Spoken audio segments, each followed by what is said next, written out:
podcast for curious mind.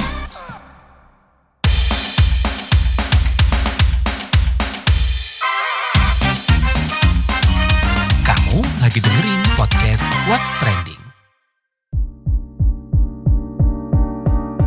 Halo semuanya, kembali lagi di What's Trending, edisi khusus yang hadir setiap Jumat. Bersama saya Lea Baneza, kita akan ngobrolin menyoal penghapusan utang-utang. Pemerintah menghapus utang macet usaha mikro, kecil, dan menengah UMKM. Jadi yang dihapus itu ada di bidang pertanian, perkebunan, peternakan, perikanan, kelautan, serta UMKM lainnya seperti mode busana, kuliner, industri kreatif, dan lain-lain. Presiden Prabowo Subianto telah menekan peraturan pemerintah PP tentang penghapusan utang tersebut. Prabowo menyebut keputusan ini diambil usai mendengar aspirasi berbagai pihak, terutama dari kelompok tani dan nelayan. Dengan semangat dan dengan keyakinan bahwa rakyat Indonesia menghormati dan menghargai para produsen pangan yang sangat penting bagi kehidupan bangsa dan negara.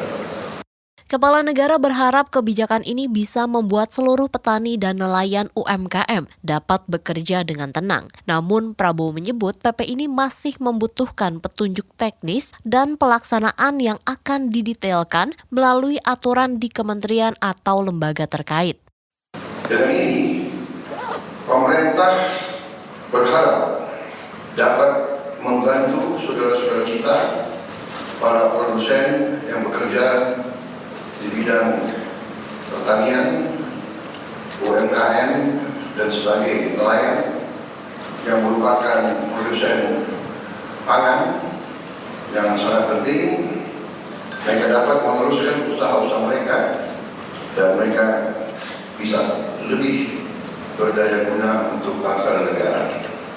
Sementara itu, Menteri Keuangan Sri Mulyani melalui akun Instagramnya menyebut ini sebagai kebijakan strategis untuk mendorong sektor-sektor yang berperan penting terhadap ketahanan pangan dan perekonomian nasional. Dengan berlakunya kebijakan ini, diharapkan para pelaku UMKM di bidang tersebut dapat meneruskan usaha dan memberikan keyakinan bahwa negara hadir memberikan dukungan. Menurut Sri Mul, ini juga menjadi komitmen pemerintah untuk mendukung keberlanjutan UMKM dan membuka peluang bagi sektor-sektor tersebut untuk semakin berdaya dan mandiri karena sangat penting perannya bagi bangsa dan negara. Kita mau kupas ini bareng News Editor KBR Wahyu Setiawan usai jeda. Tolong! Ada apa MJ? Spider-Man tolong, tangkepin orang ini. Loh, kenapa? Aku habis kena tipu investasi bodong nih. Sekarang aku bangkrut. Kosanku bakal nunggak 3 bulan. Oh alah, pasti belum dengerin Uang Bicara ya? Uang bicara? Apa itu? Podcast ekonomi dan literasi finansial dari KBR Prime. Narasumbernya kredibel dan topiknya cocok banget buat anak muda kayak kita. Ada juga nih, topik biar gak ketipu investasi bodong. Oh iya, aku dengerin deh. Tapi kamu mau kan nangkep penjahatnya? Siap, apa sih yang gak buat kamu? Uang Bicara, menavigasi kamu supaya tetap cuan dari KBR Prime. Balik lagi di What's Trending, edisi khusus setiap Jumat. Topik kita kali ini menyoal penghapusan utang-utang. Nah, kita udah bareng News Editor KBR Wahyu Setiawan. Halo Wahyu. Ya, halo Lea.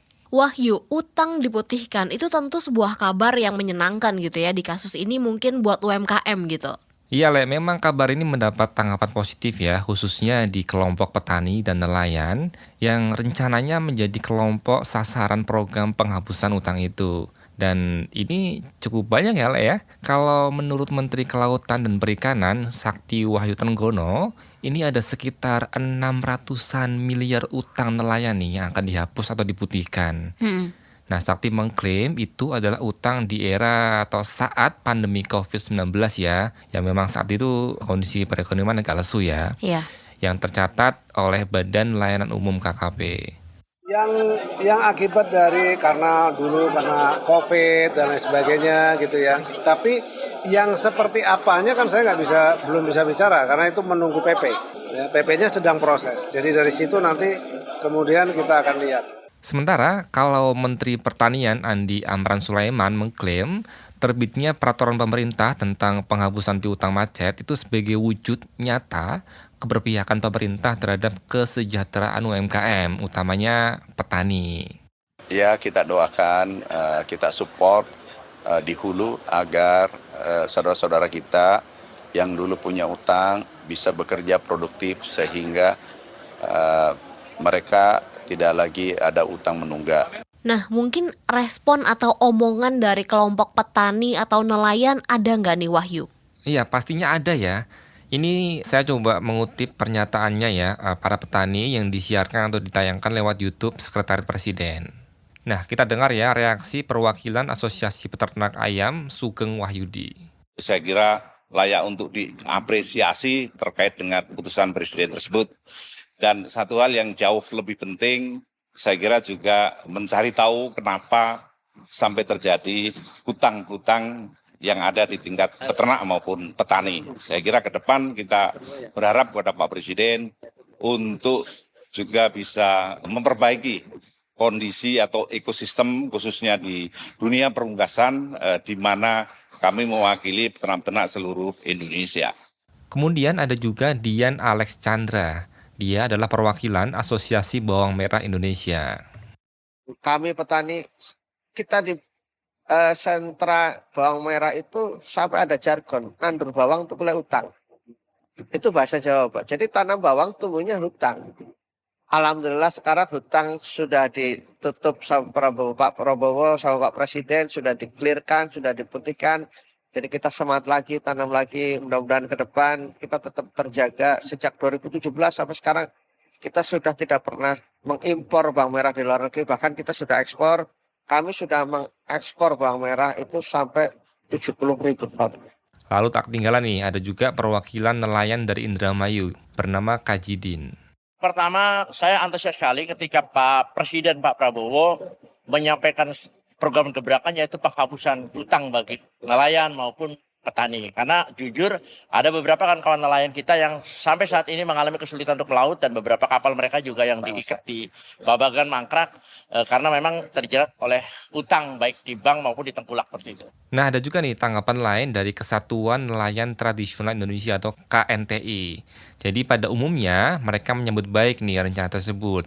Tapi menurut Ketua Umum DPP KNTI, Dani Setiawan, upaya pemerintah menyejahterakan kaum petani dan nelayan ini mesti diiringi dengan sebuah penataan dan reformasi dalam kebijakan pembiayaan yang lebih lebih fleksibel gitu ya, mudah serta murah nih bagi mereka. Saya kira ini akan menjadi momentum bagi pemerintah untuk menata kembali ya kebijakan pembiayaan bagi sektor informal ya khususnya petani dan nelayan yang merupakan lembaga ekonomi dalam skala mikro ataupun ultramikro. Jadi ke depan dengan pemutihan utang ini sekaligus juga diiringi dengan penataan dan reformasi ya dalam kebijakan pembiayaan petani dan nelayan yang lebih fleksibel, yang mudah ya, yang murah, yang sesuai dengan kebutuhan. Nah, ada catatan nggak mungkin Wahyu dari pelaksanaannya nanti biar programnya ini efektif gitu? Ya tentu saja lah ya, catatan dari KNTI ya. Dani mewanti-wanti pemerintah supaya pelaksanaannya ini lebih tepat sasaran. Nah, gimana tuh caranya biar tepat sasaran Wahyu? Kalau menurut dia, pemerintah harus mempermudah proses administrasi ya, memastikan keakuratan dan validitas data utang.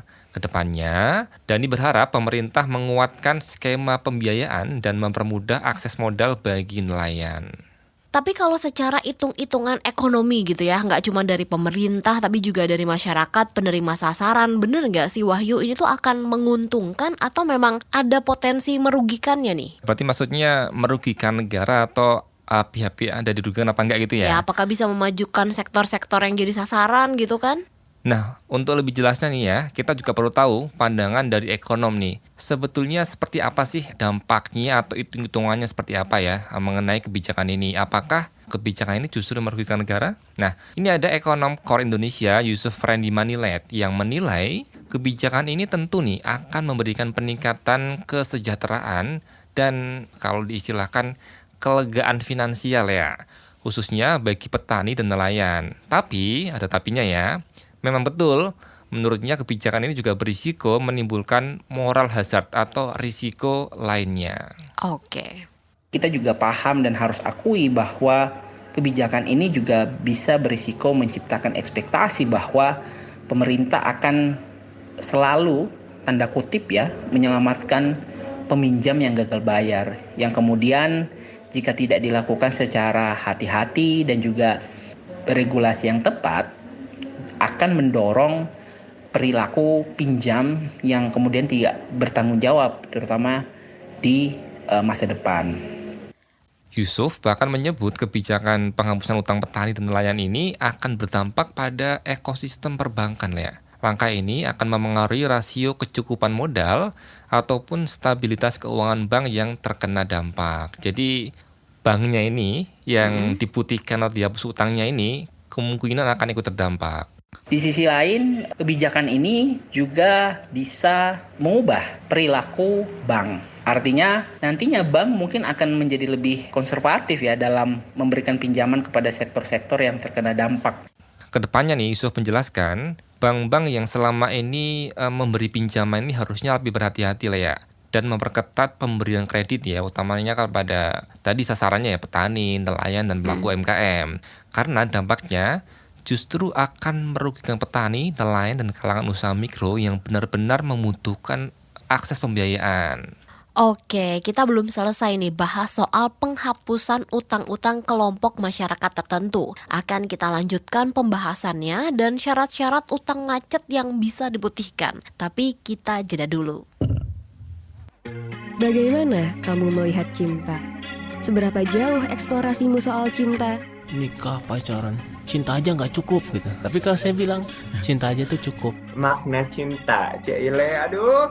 Pokoknya ketika bilang cinta itu gue cuma tahu kalau you fall in love with the person and the complete package of the person ya. Cinta itu bisa menyenangkan, tapi cinta itu kadang rumit. Tiap orang punya ragam cerita cintanya.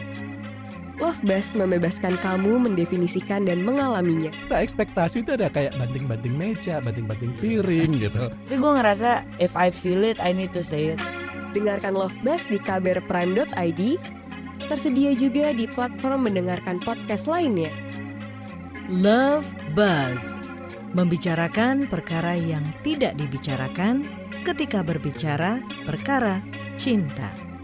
Balik lagi di What's Trending, edisi khusus setiap Jumat. Masih bareng News Editor KBR Wahyu Setiawan, kita lagi ngebahas menyoal penghapusan utang-utang. Wahyu, penasaran nih yang bakal dapat penghapusan utang macet tuh kriteria atau syarat-syaratnya tuh seperti apa? Ya, pasti ada syarat ya atau kriteria yang ditetapkan oleh pemerintah ya. Nah, lebih jelasnya ada penjelasan dari Maman Abdurrahman, Menteri Usaha Mikro, Kecil dan Menengah UMKM. Jadi begini, saya mau sampaikan dulu, biar semua jangan ada, kita samakan dulu nih persepsi, bahwa program ini adalah sebuah program kebijakan simbolik yang dilakukan oleh Presiden, yaitu Bapak Prabowo Subianto, dalam bentuk simbolisasi keberpihakan pemerintah kepada mereka-mereka, para pelaku-pelaku UMKM yang bergerak di bidang pertanian, perikanan, yang selama ini memang ada kurang lebih sekitar 1 jutaan orang. Diberikan sebuah penghapusan utang piutang, yang dimana kalau tadi ditanyakan banknya di mana, yang notabene adalah bank BUMN kita, Himbara. Nah, rata-rata maksimal untuk badan usaha itu maksimal 500 juta. Yang hutang piutangnya berutang maksimal 500 juta, untuk perorangan 300 juta. Tetapi saya harus tegaskan ya supaya tidak simpang siur, ini bagi para pelaku UMKM yang bergerak di sektor pertanian dan perikanan maupun perkebunan yang memang notabene terkena beberapa permasalahan, yaitu misalnya gempa bumi, bencana alam, dan COVID.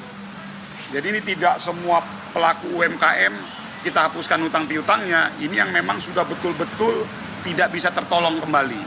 Lalu yang kedua, ini juga para pelaku-pelaku UMKM yang bergerak di sektor pertanian dan perikanan yang notabene memang sudah tidak memiliki kemampuan bayar dan sudah jatuh tempo dan itu sudah diproses penghapusan bukunya di Bank Himbara kita. Jadi ini memang betul-betul sudah tidak memiliki kemampuan lagi dan itu rentangnya kurang lebih sekitar 10 tahunan. Jadi saya mau sampaikan ini tidak semua pelaku UMKM. Artinya bagi pelaku-pelaku UMKM lainnya yang memang memiliki dan dinilai oleh Bank Himbara kita masih memiliki kekuatan untuk terus jalan ya tidak diberikan. Kurang lebih begitu. Jadi supaya kita ada kesamaan persepsi nih, jangan sampai ini diterjemahkan melebar kemana-mana gitu. Penghapusan utang-utang macet di bidang pertanian, perkebunan, peternakan, perikanan, dan kelautan, serta UMKM lain, selain mendapat reaksi positif, juga ada warning yang diberikan oleh kalangan ekonom. Tadi disebutkan ada potensi moral hazard, jadi bisa mendorong perilaku berhutang yang tak bertanggung jawab. Selain itu, peminjam jadi punya harapan kalau pemerintah ini bakal selalu menyelamatkan kalau utangnya macet. Nah, kalau udah demikian nih, Wahyu, apakah masih bisa dibilang kondusif situasinya di tataran masyarakat? Iya, betul tadi ya. Jadi seolah-olah ada jaminan ya, nanti kalau misalkan macet gimana nih gitu. Tapi soal itu, kekhawatiran itu sebetulnya udah diungkap ya oleh pengamat kebijakan publik dari Universitas Trisakti, Trubus Radiansyah. Itu yang menurut saya perlu dibuat skema yang tidak menghindari itu semua gitu. Jadi nanti ke depan ini dibikin, jadi ini sudah yang sekarang ditalangi ditutup. Nanti ke depan ini perlu membuat aturan kebijakan regulasi yang skemanya tidak memungkinkan bagi para UMKM yang nakal untuk bermain-main seperti itu gitu. Jadi supaya tidak mangkrak atau mereka memang nggak mau bayar, ngemplang, sekarang itu kan harus dikasih sanksi gitu. Jadi nanti ada kebijakan regulasi ke sana. Ya pengaruhnya ya nanti muncul kecemburuan sosial itu aja. Kalau yang lain ikut seperti itu, tapi pengaruhnya sebenarnya ya memberi semangat untuk agar UMKM itu bisa bangkit lagi gitu. Cuman kan harus dilihat dulu, tidak semua UMKM kan gitu. Jadi perlu ada mapping sosial dulu, perlu ada kajian dulu. Jadi memang harus ada mapping sosial dulu gitu, makan kajian dulu. Kredit-kredit mana yang dikategorikan macet gitu loh Mbak. Jadi itu harus diidentifikasi karena kalau enggak ya moral hazard itu akan muncul. Nanti moral hazard itu bisa aja dari pihak UMKM-nya sendiri, bisa juga dari bank gitu kan. Jadi bank-bank ini nanti pada nakal seolah-olah mereka masyarakat yang bisa bayar, UMKM itu krediturnya itu nggak mau bayar gitu kan. Jadi itu yang menyebabkan kemudian perlu ada aturan yang fair, yang adil, transparan, ada kepastian hukum juga penting. Meskipun begitu, kelompok petani dan nelayan ini kan penopang ketahanan pangan kita ya Wahyu. Kalau saya sih ya berharap ini punya dampak besar juga bagi ketahanan pangan Indonesia secara luas gitu. Terus kan setelah utang dihapus kan perlu ada tindak lanjut nih biar nggak kembali ada situasi yang sama di mana ada utang macet lagi dan akhirnya mempengaruhi ketahanan pangan kita kan. Iya, betul sekali lah ya. Menurut Trubus, pemerintah memang perlu hadir ya bagi sektor ini, tapi ya tetap mesti selektif gitu ya. Mesti tepat sasaran. Iya. Iya, kalau pengaruhnya ya cukup baik untuk masyarakat yang selama ini kesulitan gitu. Jadi memang pemerintah wajib hadir, cuma perlindungan. Cuman agar itu bisa lebih baik ya tentu pemerintah harus mengatur sedemikian rupa gitu. Diatur yang lebih berkeadilan gitu. Yang lanjutnya yaitu untuk selektif terhadap UMKM yang diberikan bantuan. Jadi UMKM itu harus dibatasi UMKM yang mana yang, jadi misalnya UMKM yang menyerap tenaga kerja banyak itu yang diprioritaskan. Jadi dasar karena UMKM itu kan harusnya menciptakan lapangan pekerjaan. Yang kedua UMKM yang modalnya padat itu nggak usah banyak diberikan izin gitu. Jadi hanya UMKM yang menciptakan lapangan pekerjaan banyak. Oke, yang jelas nih kita juga mau tahu nih gimana harapan kamu terhadap penghapusan utang-utang oleh pemerintah. Kalian bisa komentar soal ini di kolom komentar yang tersedia di platform mendengarkan podcast kesayangan kamu. What's Trending hadir di KBR Prime, Spotify, dan Noise. Demikian What's Trending edisi Jumat bareng saya Lea Baneza dan News Editor Wahyu Setiawan pamit. Sampai jumpa pekan depan. Bye.